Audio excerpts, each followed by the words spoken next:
And in that poll, thank you very much for your responses this evening.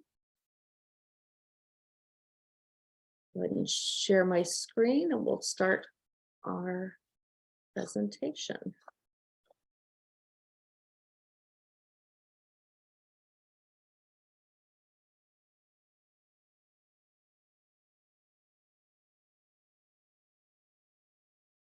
Done.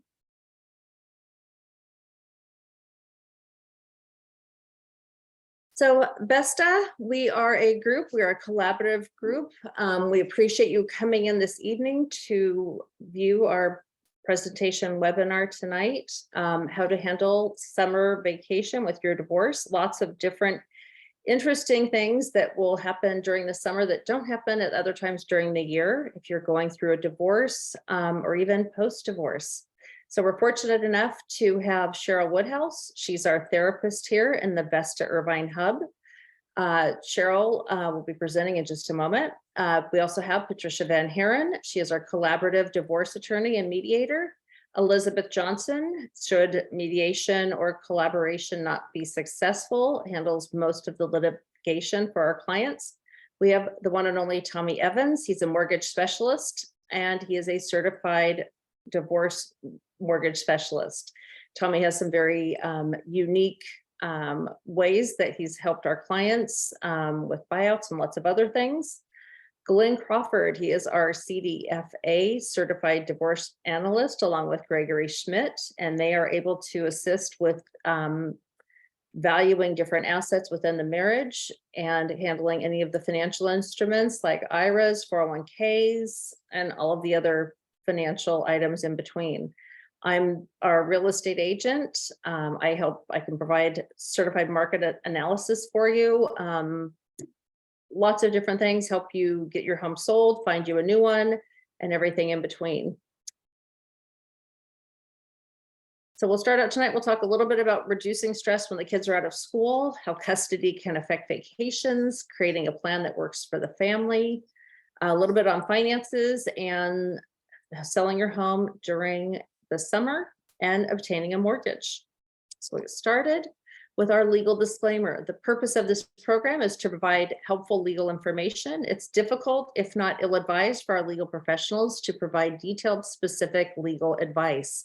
The reasons are that each case is unique and very fact-specific, and there are many nuances and details that we don't either have the time tonight or to value your privacy to flesh out. Importantly, our legal professionals adhere to the highest ethical and professional standards.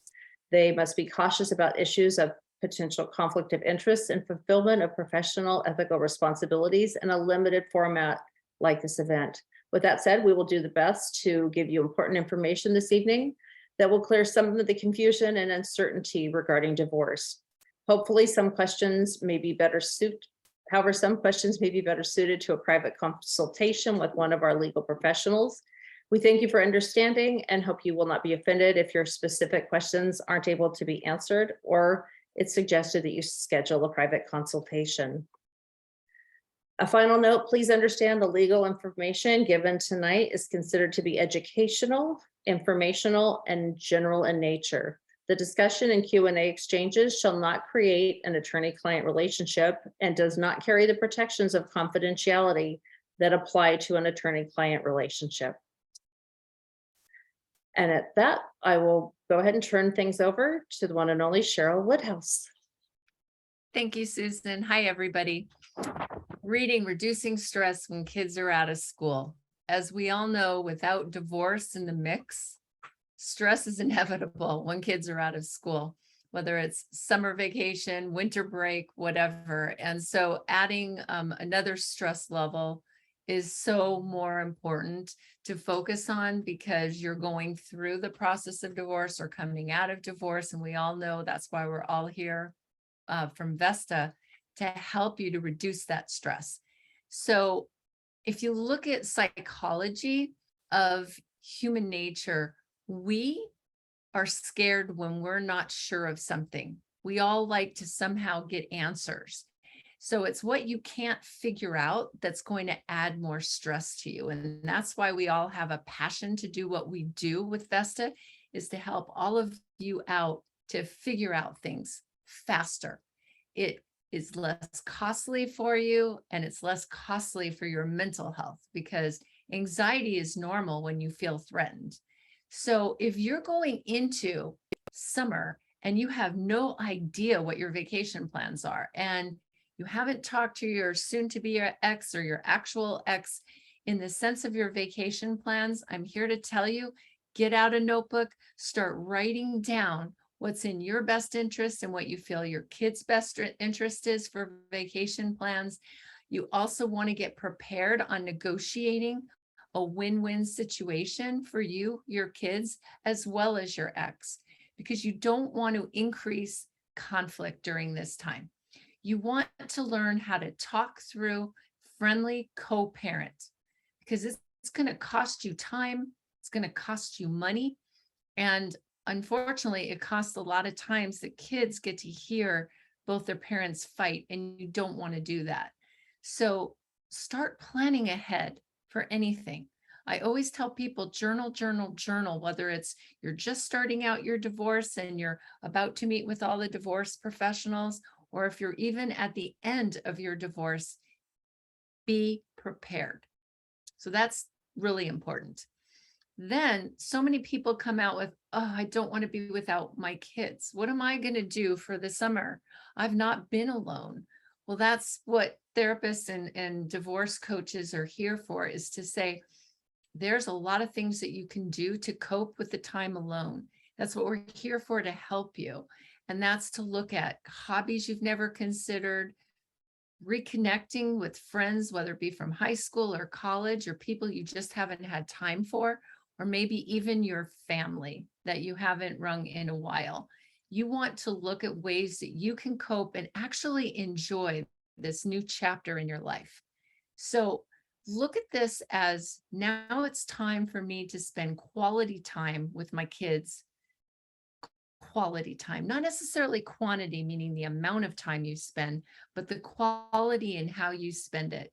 Creating new holiday things that you can do, traditions that you can pass on year to year that you never had time to do because you've been in so much conflict with your soon to be ex. And make sure that you don't buy into the temptation to make up for that lost time by buying your kids love.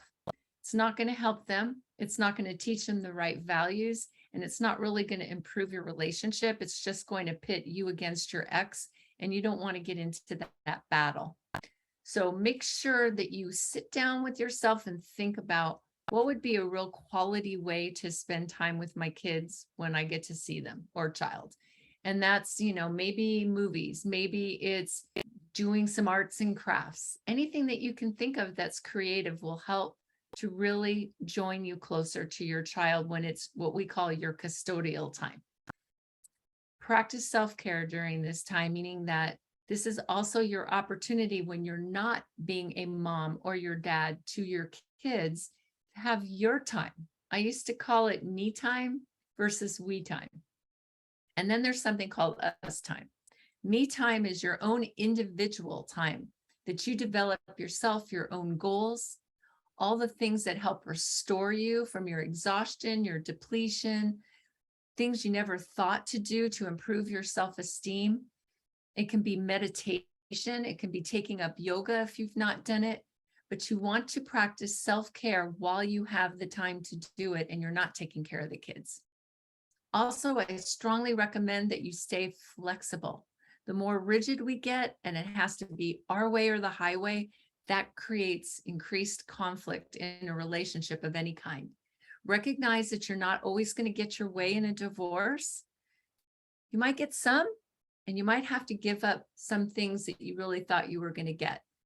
It's compromise. So think about what you're willing to absolutely compromise on and what you can't, so that you can let your attorney know that as you're going into your case, this is how you feel.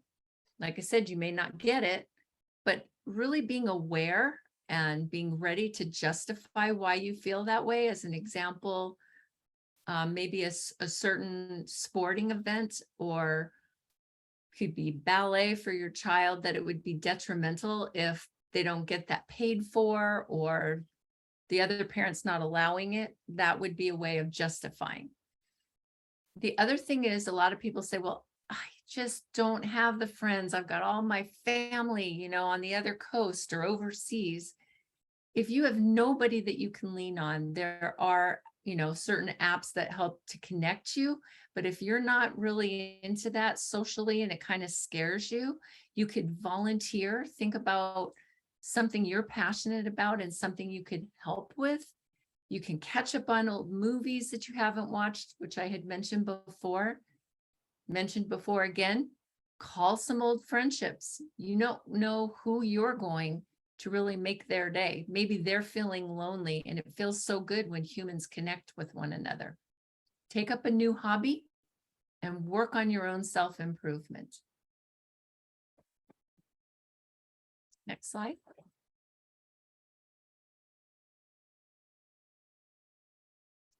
Here's just a little thing that I've put up on the screen that you can look up. I'm happy to help, but it's basically on how to calm your nervous system. And that's like humming.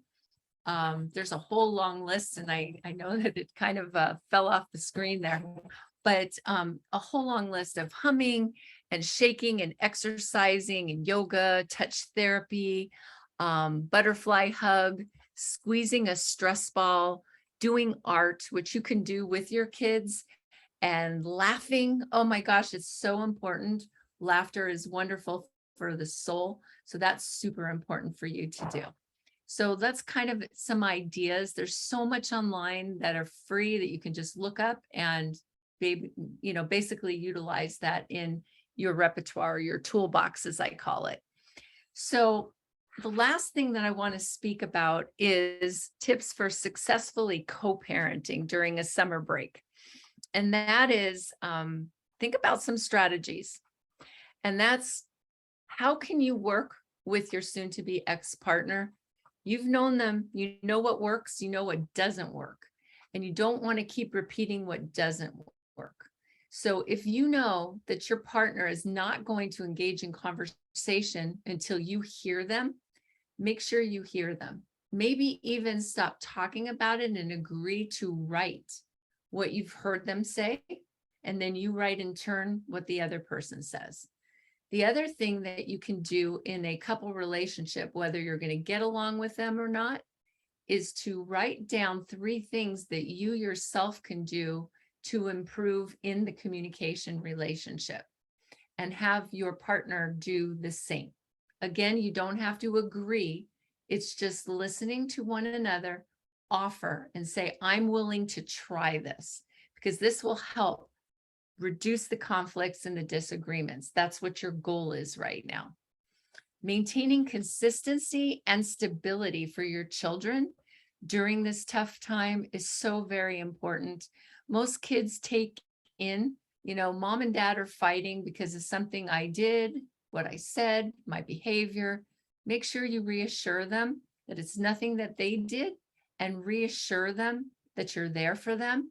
And you may not like your soon-to-be ex, but it's so important to your kids that they know you're both there as mom and dad, or as a partnership, and you're not going anywhere, that you're not divorcing the kids. That's the most important thing you do, because otherwise your kids' anxiety goes up, and you don't want that to happen. Okay, so hopefully some of these tips will be of help to you. Thank you.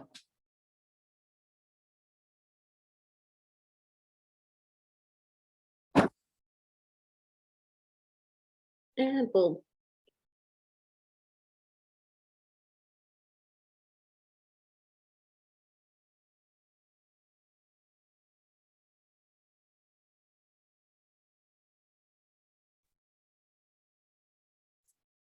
Thank you so much for joining us. My name is Patricia Van Haren, and I am the collaborative family law attorney and mediator in the Irvine Vesta Hub. What that means is all my cases are resolved outside of the courtroom, generally with a signed commitment to keep your case out of court. And I'm here with my wonderful colleague, Elizabeth Johnson, who's the family law attorney in the Irvine Vesta Hub. And my partner and I take cases through the court process. While we still try to settle as many issues as we can, it's just not always possible to either mediate a case or do it via the collaborative process. And so we want to get you through that process as efficiently as possible and let you know, the fights that you want to fight, how much they might cost, and get you through it in a way that you're still standing at the end. So when we're looking at our summer vacation, our summer schedule, it's important to know and understand your summer plans. Right. So, where are you in the process? Do you already have some temporary orders, or do you not have any orders? And then how far, the other thing to think about is how far do you live from your spouse? Did someone move out of state and they don't really have the opportunity to parent your children during the school year because it's difficult and travel is expensive? Or is it something where you guys are close and, a week on, week off type parenting time is very easy to do, because that way everybody gets to spend significant time, also gets a break to do their own things, and you can use those bigger chunks of time to facilitate your parenting time. And you'll want to have discussions when you're discussing making that schedule. Do you want to have extended time for vacations? And how much time do you want? And for me, when I'm working with a couple through mediation or in collaborative, I want to look at the history of what happened during the marriage. What were vacations like? What did you do for your summer break? If each of you took a chunk of time, maybe you have family in a different state, and there was a vacation, maybe you spent a week or a month on grandpa's farm in Nebraska or Iowa, can't your children still continue to do that even though you're divorced? And looking at making that schedule work for everyone, for both the parents, for extended family, and most important, for your children. So one of the ways that people share vacation time is sometimes they'll say, someone can take 2 consecutive weeks of vacation. That way you can travel internationally or travel, like Patricia was saying, back east to visit family or whatever. But sometimes you don't want to be away from your children for that long. And so the order might say that there are 2 1-week periods, non-consecutive. But then if you're, having a week on, week off schedule anyway, it doesn't matter. But what they're saying is that during that period of time, you could actually travel, away from your home with the children. And so, are you going to have a staycation, or do you have plans? It all depends. But what you want to do again is you do want to talk this out with your spouse, because whatever your children want to do, and you want to keep some consistency for them during this time, and you want to not punish your children by disagreeing with your spouse just to disagree, I think. And it's important that whatever agreements you make, that it's a formal stipulation and order, or it's a formal order from the court or your judgment. And make sure it addresses all these things. If there's travel time, what distance, can they travel internationally? Do you need written consent? Take into account what are the school schedules, the children's ages. Does your summer parenting time start a week after school lets out? Is it the day the school lets out? So there's a lot of factors to consider, and the more clear you are in your orders that are filed with the court, the less likely you are to enter into litigation in the future. Right. And when you do have it in writing, God forbid something happens and someone tries to keep your children or keep them, out of state or whatever, you have that written document that is a court order that you can, seek the assistance of law enforcement to make sure that your children can come back without further incident. Now we're going to talk about what you can do during the summer. So are you going to send your children to summer camp? What activities are your kids going to participate in? If you have legal custody, it's important to know that you and your spouse should be coordinating this together. So what I'm recommending to my clients and in work that I've done in the past is either minors counsel or parenting plan coordinator, working with particularly with high conflict couples, is do research. Look at all the types of summer camps that are available. You know, some factors that you might want to consider. What does your kid like to do? Does your child like horses? Does your child like math, robotics? What is going to engage your child? And you know, ways to navigate those arrangements with the other parent. Look at are you both working full time? So what are the hours of the camp? Do you have this week on, week off schedule? And is it more appropriate? Maybe you come to an agreement. I'm going to pick camps on the weeks that I have the kids. You pick camps on the weeks that you have the kids. I'm responsible for transportation on my weeks. You're responsible on your weeks. Or do you have like a shared 2-2-5-5? So looking at that, also looking at, are you going to have camps extend the entire summer vacation, or are there going to be free periods? And what are those? What does that look like? Right. And sometimes, I mean, the camps often replace childcare for the summer, but then they may run during periods when you aren't, working. And so while typically the child care order provides that parties split childcare to allow the other parent to work, you may just want to split everything because you know that your child is going to benefit from the camp. And again, fighting through attorneys about the cost of camp may cost more than the actual cost of camp anyway. And we always want to, try to save you money where we can. And what about those kids that enjoy sports or arts, or sometimes, kids are on team sports. So that's when we talk about those engaging and fun summer activities. And making sure that both parents are involved in the planning and participation. I don't know about you, Elizabeth, but back when I was litigating or doing work, a lot of times we'd have these arguments and these hearings about a child wanting to be involved in like club soccer or summer football. And, this kid's really passionate about the sport.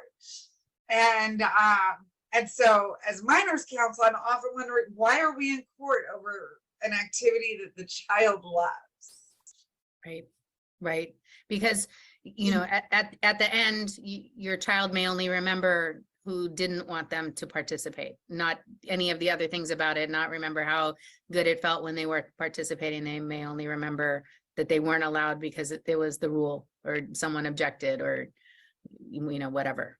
So as many things as you can do to continue with these things that your children love to do. Again, and I understand that there's cost to it and you have to be able to afford it, but if you can afford it, please try to think of your child first as opposed to trying to stick it to your spouse.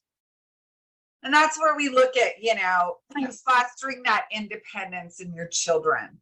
So if your child comes to you and says, hey, I want to do, I don't want to do horseback riding anymore. I really want to do soccer. All my friends are doing this soccer camp. Is it worth considering just so that your child has input? When the kids have a buy-in, you're going to have a lot less arguments getting them ready in the morning. Going on to our next. So how can custody affect your plans post-judgment? So here we've got our agreement and it's signed, the judge has signed your judgment. What can happen, Elizabeth? I know you see a lot of post-judgment cases. Well, so I mean, always keep in mind that the courts don't move very fast. So, the types of things that the court can deal with on an emergency basis really are, with respect to the health, safety, and welfare of your children. And so summer vacation is not one of those urgent things for the court to deal with. So, if you know that you need to make tweaks to it, if last summer went poorly, then you want to address it, in enough time for next summer. And so, maybe by January of the year, want to, have something filed where you can ask for the tweaks or modifications and say, hey, last year it wasn't perfect, and these are the problems that we had and the difficulties that we struggled with, and these are my proposals about how we can fix them and how we can move forward together to, make this the best for our child or children. Because when you file in January, you get your hearing date in March, it gets continued one time, and then you're to June. And you want to have that resolution before the summer. And before running into court, it's always best that you try to settle it among yourselves. And if not, maybe sit down, have a mediation session. Now, the courts will allow you to use, most courts have free mediators, or, paying for an hour of my time and sharing that cost between parents is going to be a lot cheaper than hiring 2 attorneys to spend a morning in court. Even paying for several hours of my time is going to be cheaper than going to court. So maybe sit down and have a mediator. And if you have ongoing conflict, the court may recommend that you use a parenting coordinator, or you may decide to privately hire somebody that can help you look at that. So parenting coordinators are specially trained, and they help focus on managing co-parenting relationships, improving that communication, and ultimately resolving disputes. Right. So they can resolve little things along the way so that you don't have to go to court every single time. You essentially give that person the power to make the call when you can't reach an agreement.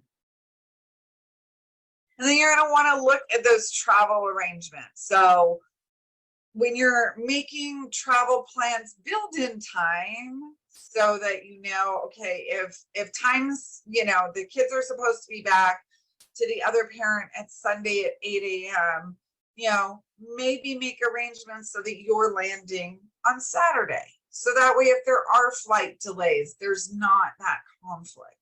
Right. But then also remember that if there are flight delays, it happens, and give the other parent grace, because it may happen to you one day. So sometimes there are, someone didn't do it right. Someone didn't follow the order.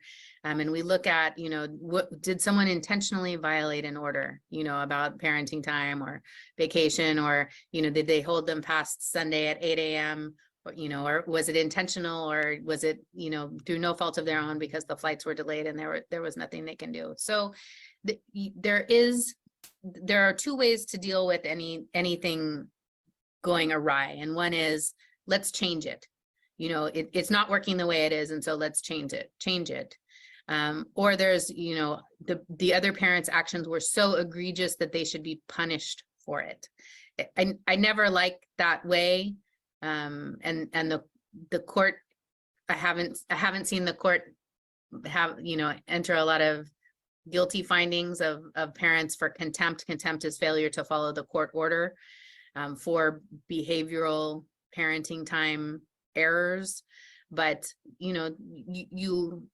at some point the court will say, you're obliged to follow this order, whether we reached an agreement, in mediation or through collaborative process, or whether, I made the orders at trial. You are required to follow the orders. And so you need to take them seriously, and you need to do your very best to, comply. And if something happens that is out of your, something that you can't foresee, communication, contact your other parent, let them know what's going on, as the problem is arising, and not just, at the end. Maybe they can help, be creative and come to reach a solution, or say, no worries, 2 more days is fine.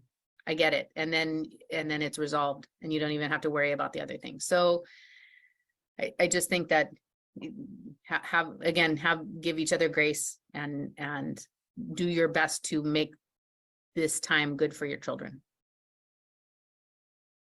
Thank you. And with that, we're going to turn our slides over to our amazing financial professionals, and they're going to talk about financial considerations in regards to your summer schedule, how to have summer without going broke.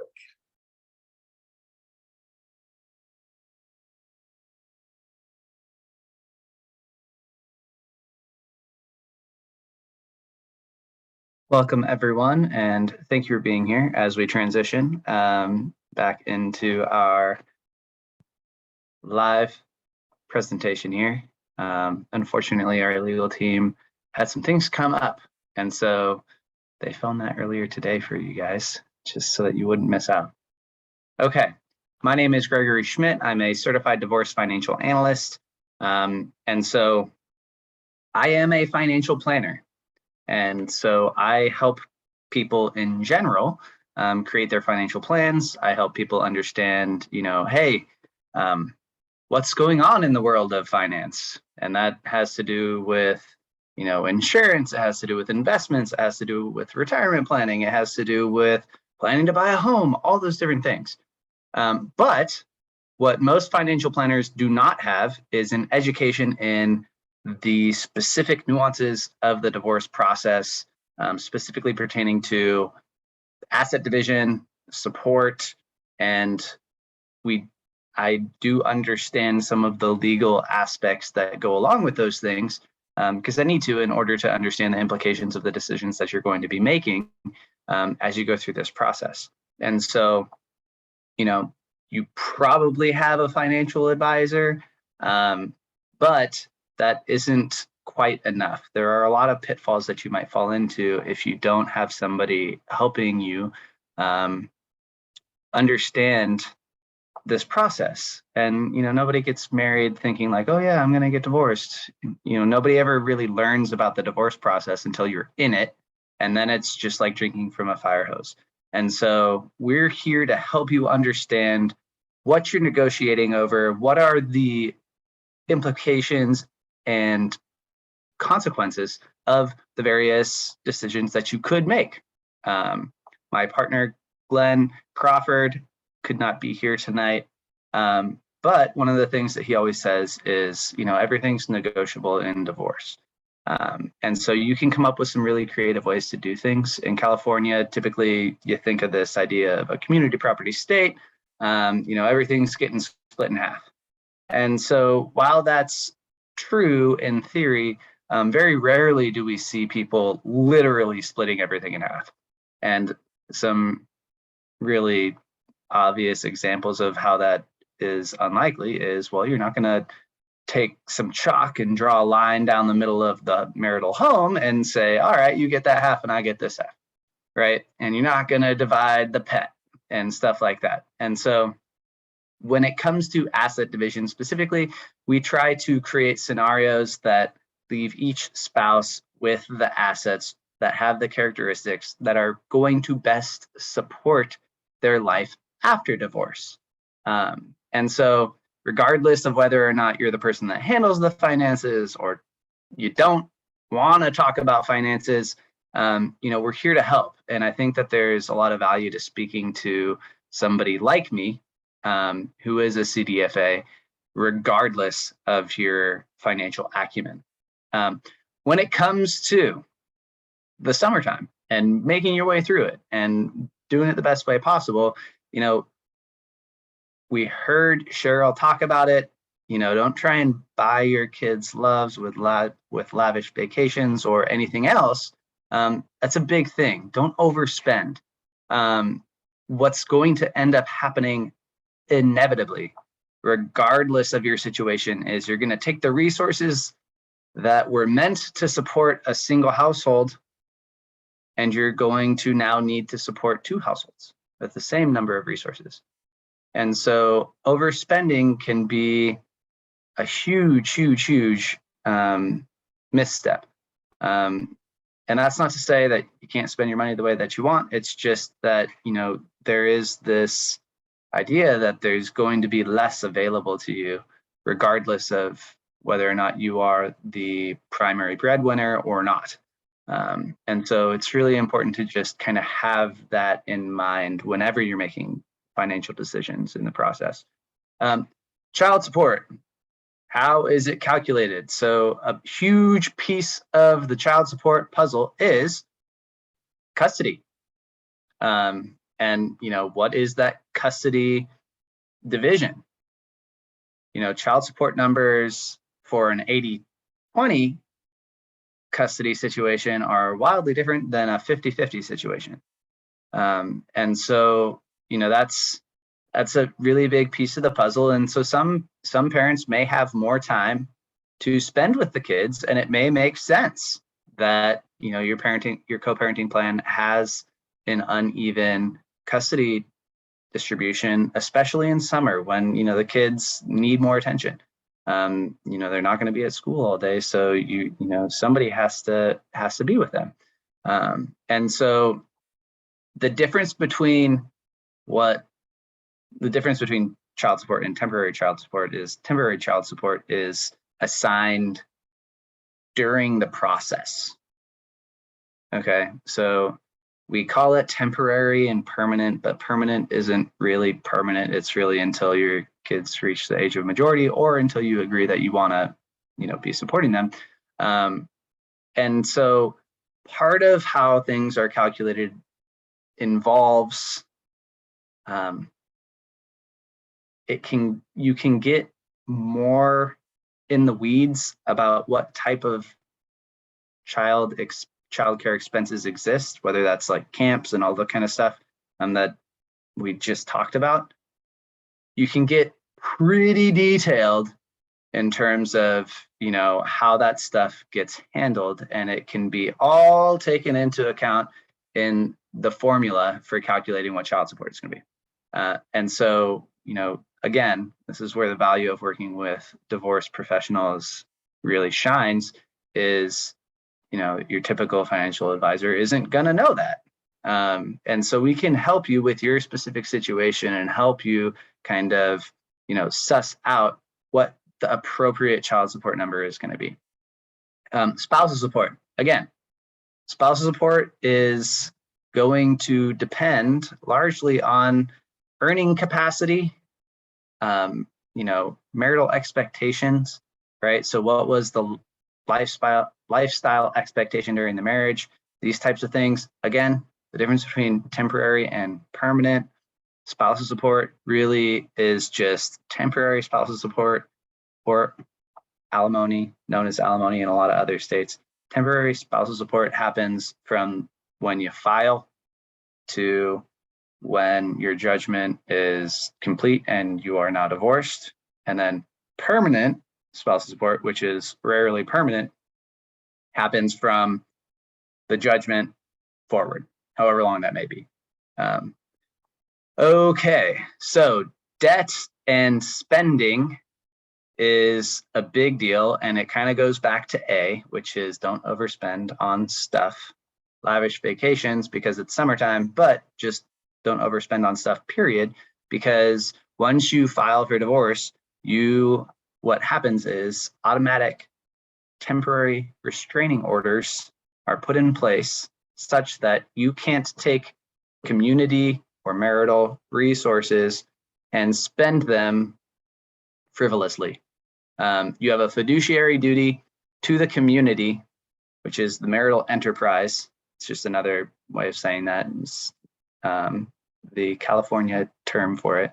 You can't use the resources for non-community obligations.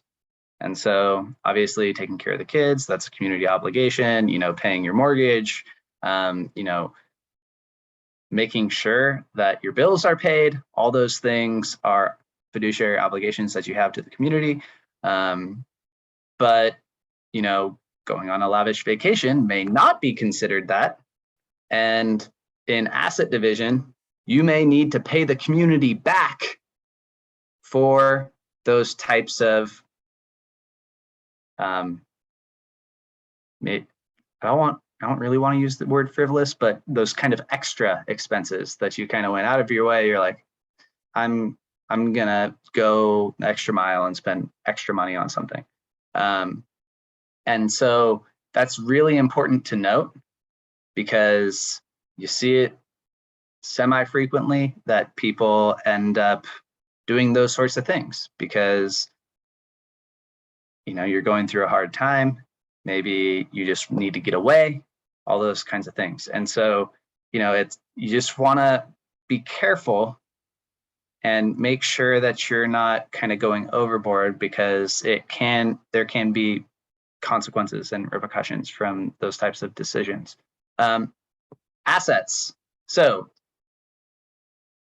on both D and E down here with debt and assets, you see this separate versus community. Separate debt versus community debt. Community property versus separate property. So the lines that distinguish these things are similar for both.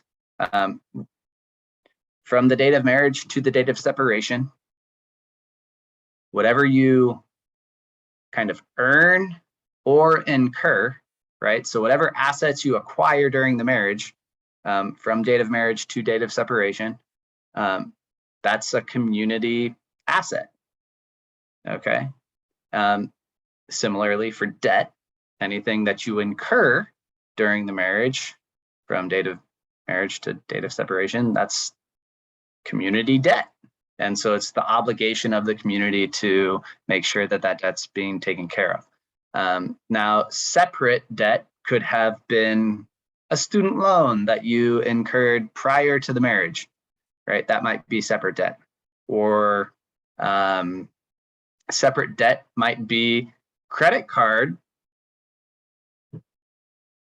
debt that you incurred since the date of separation, right? Kind of goes back to the lavish vacation idea of, if you racked up a bunch of credit card debt since the divorce started, you might be responsible for taking care of that on your own, rather than the community, taking care of that for you. And so I think it's a really important thing to note when we're in sort of the vacation months where, you may be looking to take trips and find some space, and all these different things. Next slide, please. Okay, so actually, Tommy's going to come on and he's going to talk about kind of a part of this, right? When it comes to the home, that's usually one of your big assets. So in the financial picture, that's a huge thing. And almost 100% of the time, we're bringing Tommy in to really help people understand what their options are regarding their mortgages. And so Tommy, take it away.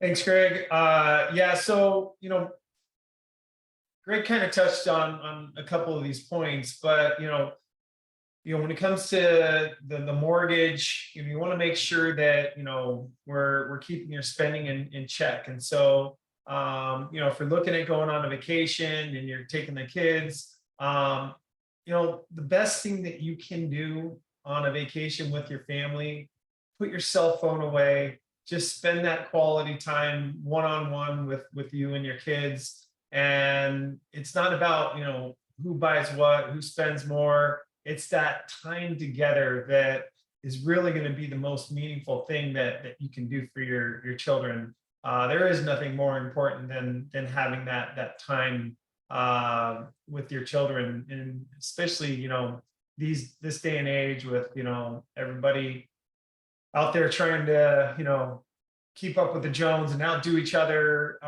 It's not about trying to compete with your other parent. It's about that bonding time. I've got children, they're growing up, and I'm literally watching them turn older before my eyes, and there's only a finite amount of time that I get to have this time with them, and when we go on vacation, I do my best to put my phone away, be present, be in that moment. That's the most priceless thing that you have. And so it's not about like, oh, what can we buy? What can we do to, see what I can do to one up them? It's about how much can you bond with your kids and really have that quality time to connect. That's priceless. So, when it comes to debt, again, Greg kind of touched on these, but if you're worried about one of the parties running up credit card debts and you want to maybe go out and close some, there's two things you can think about here. One, would be, if you're really looking at trying to figure out which cards to separate and close. And a lot of times you're not going to be able to close anything. They're going to be mandate that everything kind of stays status quo. But post divorce, what we'd be looking at is, ideally, you want to keep a credit card that has the longest amount of time on it, and how long you've had it, good payment history. And so usually what we want to look at doing is, perhaps you have a card that, like for example, my wife has a card that she's the user on, I'm an authorized user on it, and vice versa. We each have, two separate cards that, one of us is an authorized user on it, and the other one is, the main borrower on. So if there was ever a time where we needed to buy it, it'd be like, okay, well, you take that credit card, I take this credit card, we separate off as authorized users, and away you go. And it's a really easy way to do it. So make sure that you're not running up a bunch of credit card debt. That is going to negatively impact not just your financial situation, but also your credit score. So they look at credit utilization. That accounts for about 30% of your credit score. And so by running up, credit cards, at a high balance, maxing them out, that's going to have a negative impact on your score and inhibit your ability to get the best interest rate when you go to look to buy a home of your own, or, if you're going to have to do a cash out refinance. We want to make sure that your scores are optimized and in a place that is going to give you the most options. And so you might be a stay-at-home parent, you might not have a job. We can still look to get you a loan. There's options for you. So make sure that we schedule a conversation. If you'd like to talk to me more about that, I will be happy to answer any of those questions. I'm going to go ahead and turn it over to Susan, and she's going to take it home from here. So thanks for your time. Thank you very much, Tommy.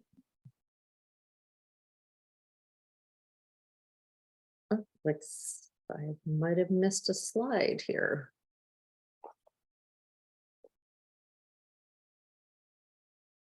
Oh, there we go.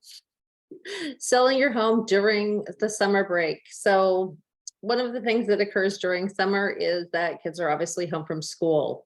So one of the things that we will typically do is turn around and make it so that most of the showings will occur either during an open house, a twilight open house, which would be probably 5:30 to 7:30, or maybe even at the middle of summer from 6 to 8 p.m. So make it very clear that we're able to do those showings where you won't have either strangers coming in, such as agents, or even after escrow opens, we keep a very tight lip on having the investigations, such as appraisers and inspectors coming through. So we like to control the activity of real estate folks, whether buyers or things like inspectors, et cetera, coming through. So the kids don't feel like their privacy is invaded, and it feels like that they can, really enjoy their home during the summer. For staging during the summer break, there's a lot of things that we do a little bit different. We like to keep things lighter and brighter. For instance, prior to showings, we like to open up all of the windows, get the nice fresh breeze coming through. We make sure that the windows are cleaned, and that's actually something that we do cover at my firm, because it's very important that all the windows are nice, clean and clear. So again, staging the home, we want it to look neat, kept. Beach towels with a bunch of sand probably isn't the greatest idea. So we just want to make sure that everything is cleaned up. And typically we will arrive about 30 minutes before showings just to make sure everything is tidied up. Should you wait till after the kids are back in school? Well, there's some pros and cons to that. Part of that also depends on where you're at, and if you're, if you've been pre-approved with Tommy in order to purchase another home, I would say possibly you might want to wait. So May, June, July are fantastic times, especially up till about probably mid-July There's a lot of inventory in comparison to the previous months that we are at I believe it's 2003, we're at a low for inventory. So again, least amount of homes that we've had on market since 2003. So we've seen that inventory increase. Things will get very quiet about middle of July until about the end of August. Everyone's on vacation, and they're not really thinking about purchasing a home at that time. So we will see that kind of surge again right around the first or second week of September, right after the Labor Day holiday. So once the vacations are over, kids are back in school, people will start to look again. People will place their homes back on market, or place their homes on market right around that middle part of September, all the way through right around Halloween. So wait till the kids are back in school, because that mid-July to August period is a little bit quiet. The cons of waiting till the kids are back in school is that you might be disrupting their school year. So you want to talk to your mortgage professional, talk to your real estate professional. Both Tommy and I are happy to give you a play-by-play of what exactly is going on the market, because the market is rapidly changing. Other considerations are, do you know where you're going at? Have you met with that mortgage professional like Tommy? Have you sat down with Greg and figured out, are we going to do a buyout? Are we going to go and rent something? So a lot of different options. Very important I'd say number one is to get a comparative market analysis of what the home is worth from me. Talk to Tommy about, will I qualify for possibly buying my spouse out, or do I want to go and have a fresh start in a new home? Talk to Greg, find out exactly what the options are with some of the other funds like 401ks and things like that. And again, always speak with the attorneys. Very important to find out what all the different legal rights are. So again, a lot of different options with the home. And like I said, Tommy and myself, when it comes to the real estate aspect, we are here to Tommy will get you pre-approved, find out if a buyout is an option. He can work with Greg and find out if, there's some ways that they can work with the attorneys to handle buyouts and, spousal support, child support, etc. Some very unique ways of making it certain that you can qualify. And then again, Cheryl's a wonderful resource to help you decide, is it best to stay in the home, or are all of those old memories there? Maybe I should make some new ones. So again, it's a lot of different options there. So we'd like to thank you very much for sharing with us this evening. We are going to stop the recording and answer any questions that you might have.